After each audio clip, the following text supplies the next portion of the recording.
A la siguiente panelista, la doctora Julia Miranda Londoño. Ella es abogada de la Universidad Javeriana con especialización en Derecho Medioambiental de la Universidad Externado y amplia experiencia en temas ambientales. Actualmente es directora de la Unidad Nacional de Parques Naturales Nacionales. Su tema, Sistema Nacional de Áreas Protegidas y Sector Minero.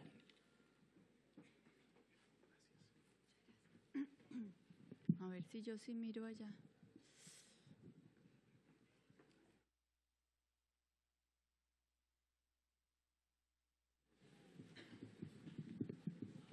¿Cómo hago para ver si alcanzo a ver ahí? ¿Y por dónde? ¿Acá? Listo. Muy buenas tardes. Quiero comenzar por agradecer inmensamente a la Corte Constitucional, a su presidente, a todos y cada uno de los magistrados y sus equipos por haber organizado este extraordinario foro nacional e internacional que nos permite debatir temas de semejante trascendencia. Para comenzar, quisiera poner algunas fotografías que sirvan de inspiración para lo que vamos a tratar. Yo vengo a contarles qué está pasando en el tema de áreas protegidas y minería en nuestro país.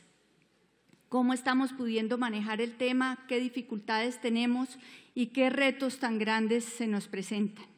Este es el Cocuy, en el Púlpito del Diablo, uno de nuestros páramos maravillosos, Yaigojea Paporis, el Tuparro, en fin. Y aprovechar, por supuesto, a invitarlos a todos para que visiten los parques, para que se llenen espiritualmente de lo que brinda esa naturaleza extraordinaria en estado de muy buena conservación.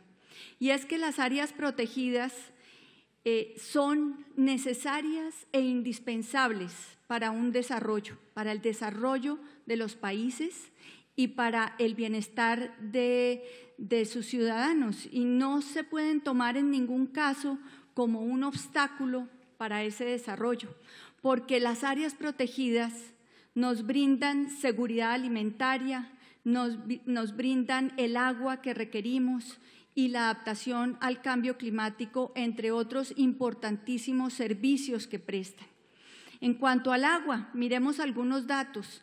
Por ejemplo, uno muy importante que es el de la cantidad de agua que viene de estos parques nacionales, que hemos hecho un esfuerzo grande por cuantificar en recursos económicos, pero que respecto de la provisión de agua para la energía, fundamental para Colombia, del agua para el uso de los ciudadanos, en todos los temas, hasta en los, como se mencionaba antes, de explotación minera, petrolera, agrícola, industrial, etcétera.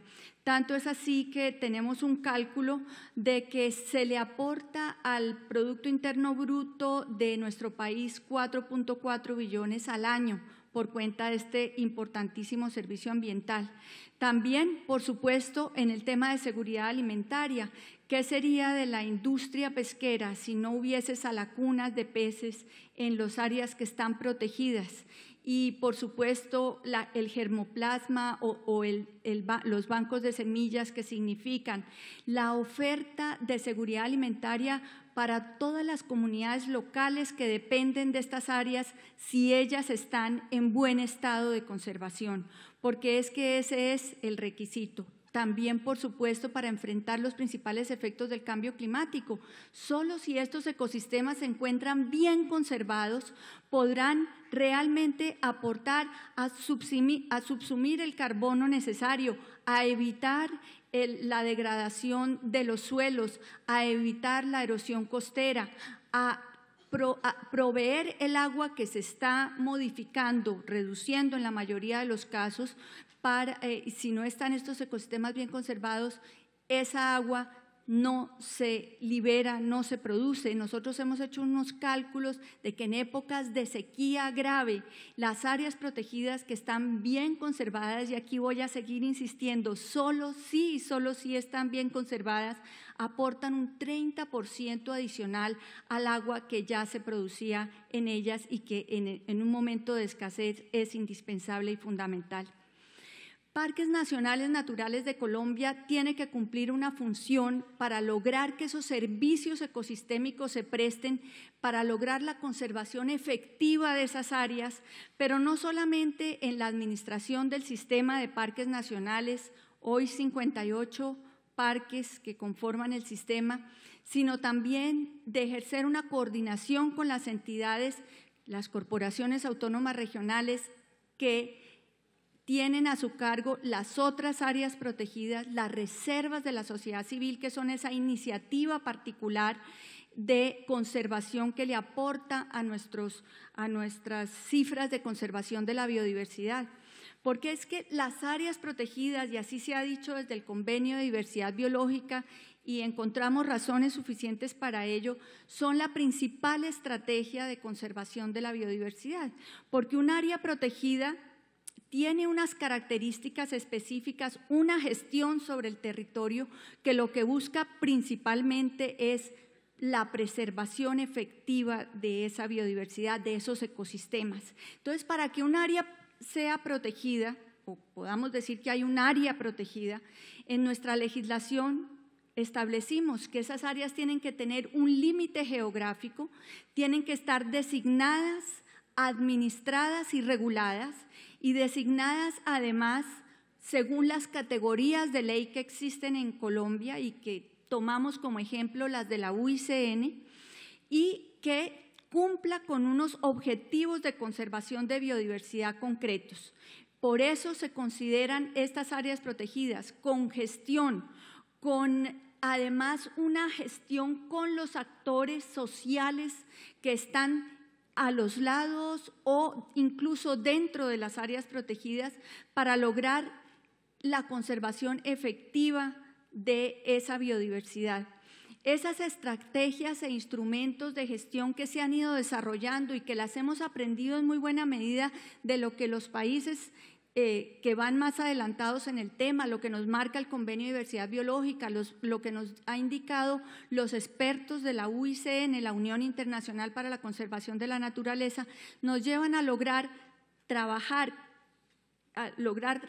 con las autoridades locales, las ONGs, las comunidades locales organizadas, con cada individuo que está presente en un área protegida, para poder lograr ese objetivo final de la conservación de la biodiversidad.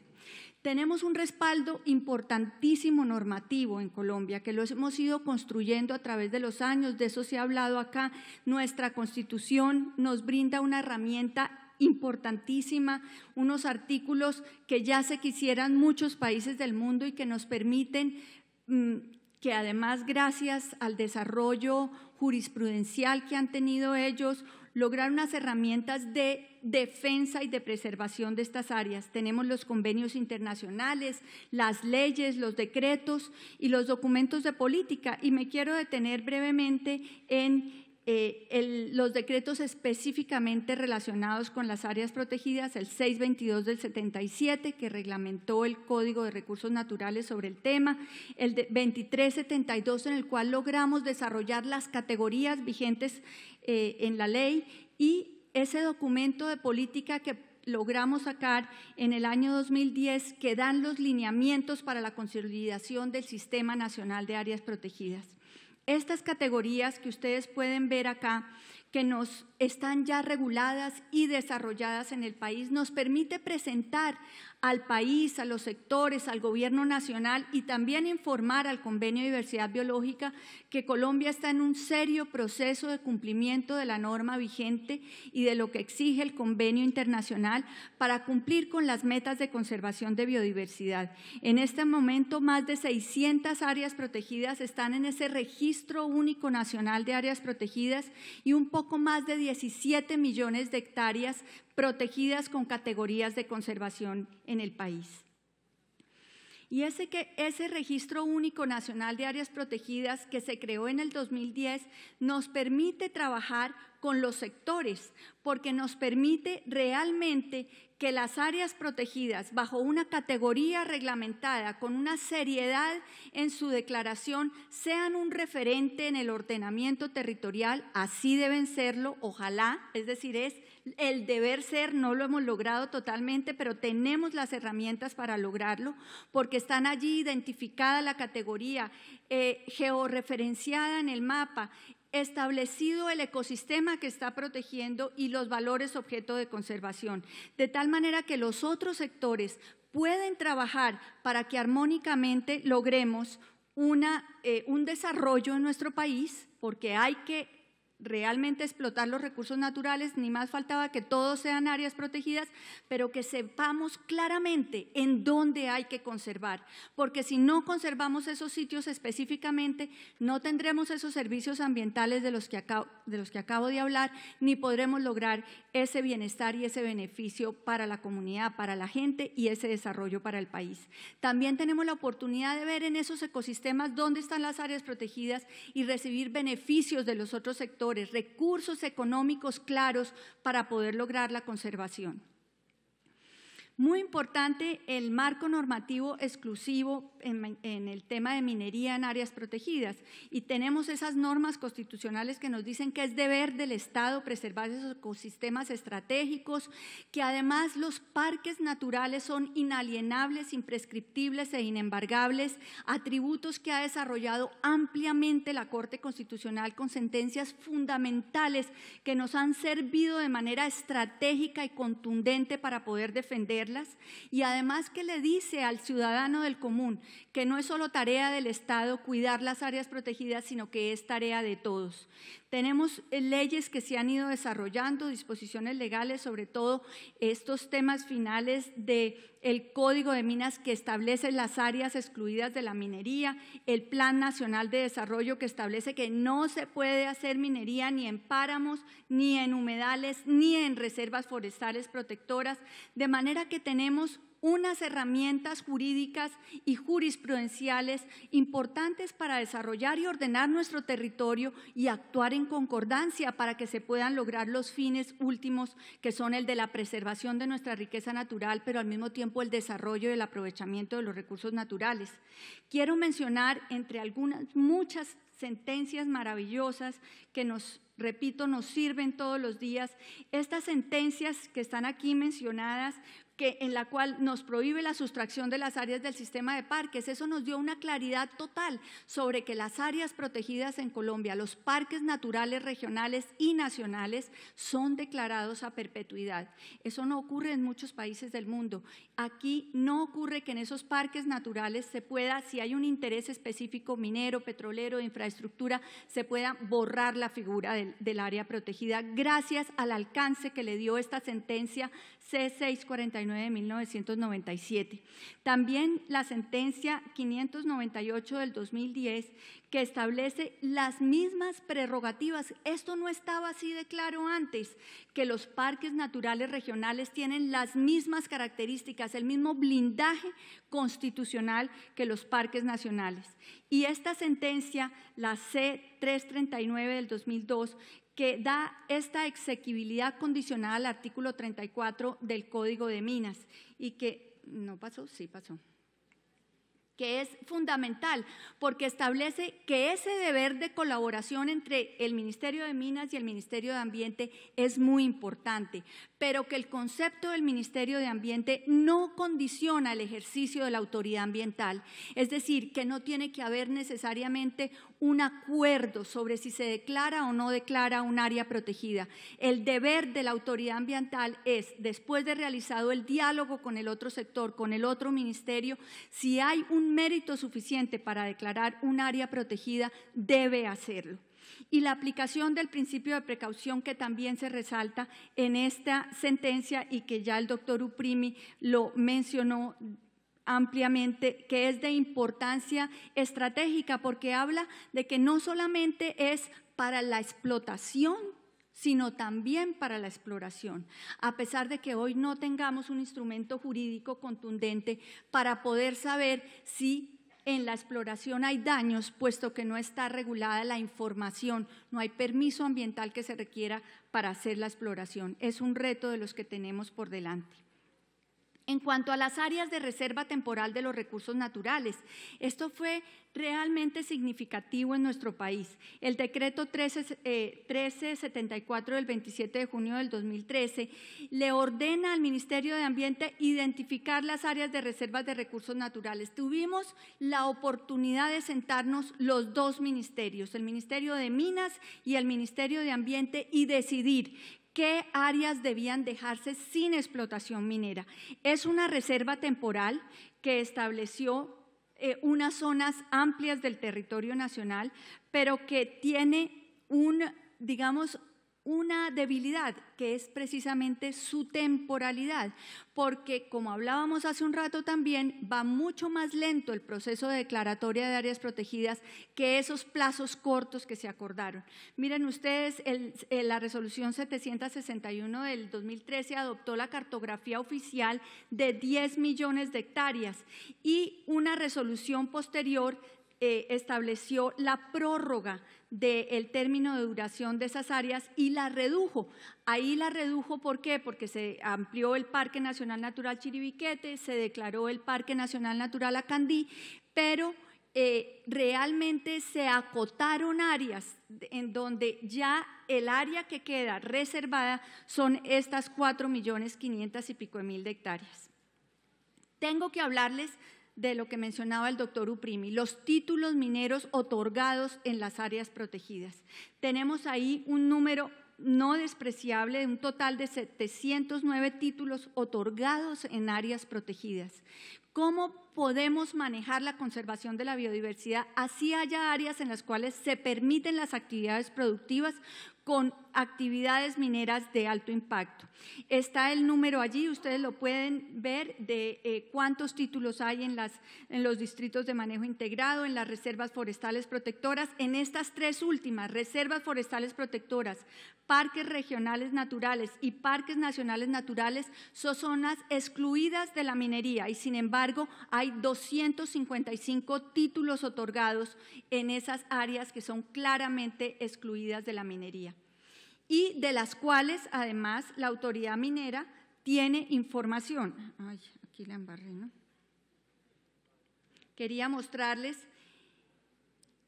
cómo el mapa, esta es la realidad en el territorio nacional, cómo se superponen en el territorio el interés minero frente al interés de conservación, precisamente por la disparidad de la velocidad en la que avanzan las dos iniciativas, ambas fundamentales para el desarrollo de nuestro país, como lo decíamos. Entonces, las áreas protegidas que están en el Registro Único Nacional están allí en verde, las reservas temporales están en rosado, son las áreas que nos hemos reservado, pero las solicitudes mineras que ya existen, miren ustedes cómo abarcan en el territorio nacional esas solicitudes mineras y esos títulos mineros ya adjudicados.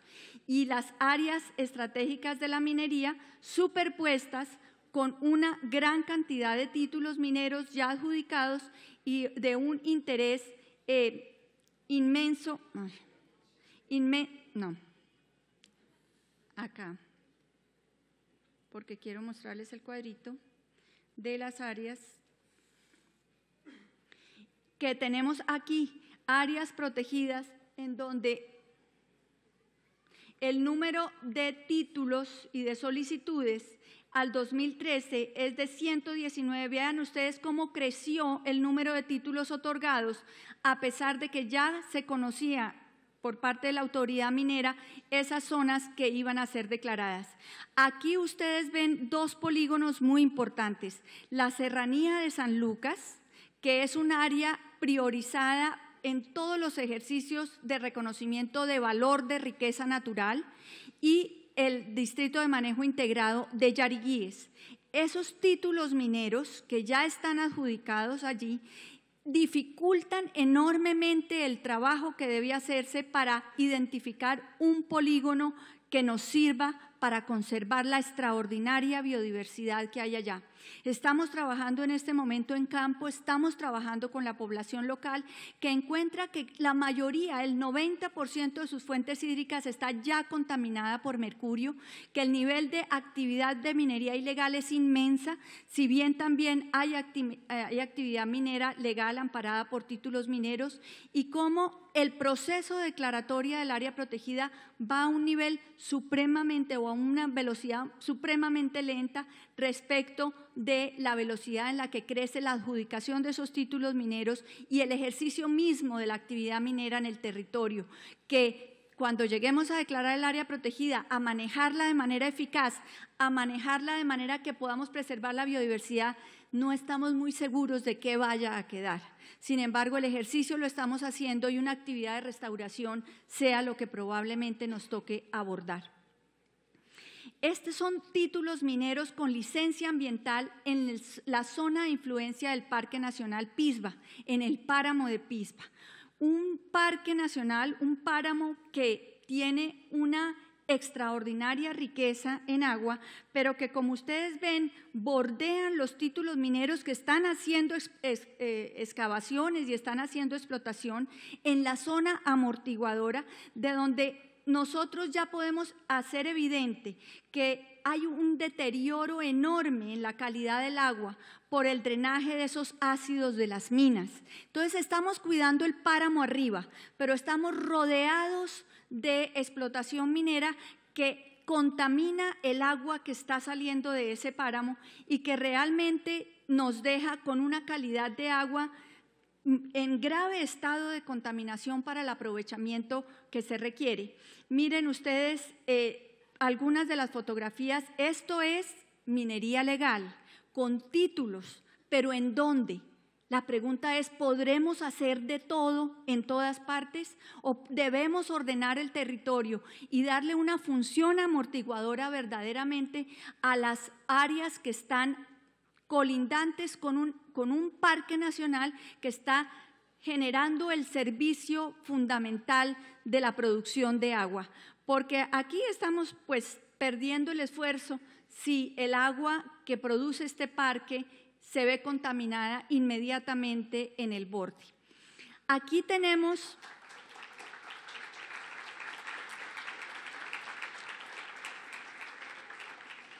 y esa función amortiguadora es competencia de las autoridades que tienen a su cargo el ordenamiento del territorio. Esos determinantes ambientales de las áreas protegidas tienen que ser tenidas en cuenta para que ellas produzcan efectivamente sus servicios ambientales. Esta sí es minería ilegal de oro en el Parque Nacional de los Farallones. Realmente lo que aquí ha ocurrido es que el conflicto armado nos ha impedido generar las acciones contundentes para controlar la minería. Se han hecho innumerables operativos con la policía, con el ejército, la alcaldía ha tratado, hemos destruido los campamentos, hemos destruido los socavones y esta minería continúa allí. Es que aquí ocurre otra cosa muy grave y es que lo que sale de estas minas inmediatamente entra al mercado en legalidad. Y entonces no ocurre, como por ejemplo está ocurriendo en África, que se ve o se analiza por parte de quien demanda el metal de dónde proviene para saber si lo compra o no. Aquí no tenemos ese control. Inmediatamente ese oro, no importa de dónde venga, si viene del corazón de un parque nacional, entra al mercado como si fuera explotado con toda la legalidad. Y eso causa un problema terrible porque además hay una suspensión o se ha parado la oferta de la minería ilegal que viene de África y entonces los que quieren comprar estos metales pues inmediatamente vienen aquí en donde no tenemos ese filtro, donde no hemos hecho el trabajo de identificar qué viene de una actividad legal y qué viene de una actividad altamente impactante, degradante y absolutamente ilegal. Y esto ocurre, por ejemplo, con las arenas negras mal llamadas coltán, en donde están sacándolas de los parques nacionales y tenemos una demanda inmensa del producto porque precisamente como mencionaba en África, estas empresas no están pudiendo comprarla porque allí sí se está haciendo evidente su ilegalidad o en los casos en que hay ilegalidad. América Latina se está volviendo entonces en fuente de unos metales o minerales que están causando nuestra propia desgracia, nuestra propia degradación, sin que hagamos nada para contenerlo. Aquí tenemos el mapa de la Amazonia, en donde vamos a pasar acá. Quiero pasar a las reflexiones para terminar. Tenemos un reto inmenso de eliminar esos títulos mineros dentro de las áreas protegidas. Llevamos 5 años con la autoridad minera tratando de que se eliminen esos títulos que están dentro de las áreas protegidas.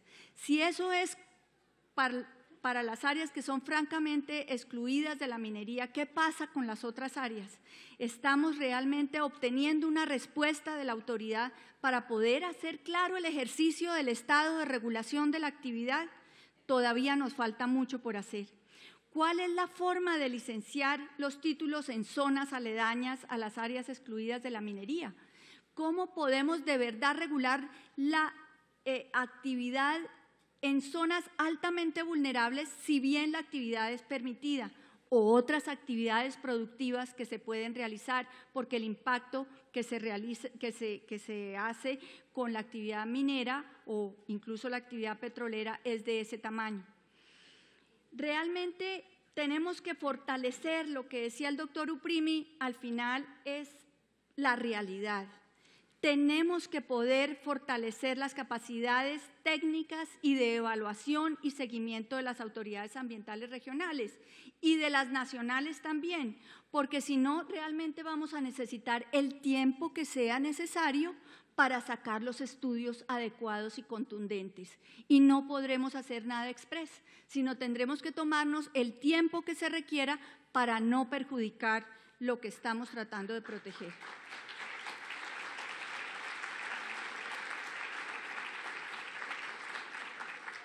Como reflexión también quisiera dejar ese ejercicio productivo y constructivo que fue el que se sentaran los dos ministerios a acordar un área que fuera excluida, así fuera temporalmente, de la solicitud y adjudicación de títulos mineros, como fueron las reservas de recursos naturales. Es un área temporal de muy corto plazo, nos dieron un año prorrogable por otro año. Nosotros vamos a declarar pronto el Parque Nacional en Portete, ya tenemos el proceso terminado, nos tomó 6 años, en Acandí nos tomamos 5 años, en Chiribiquete quizá que ya era solamente la ampliación 2 o 3 años, de manera que esto, para que esté bien hecho a conciencia y que le sirva al país, requiere de un tiempo razonable, el necesario, el suficiente.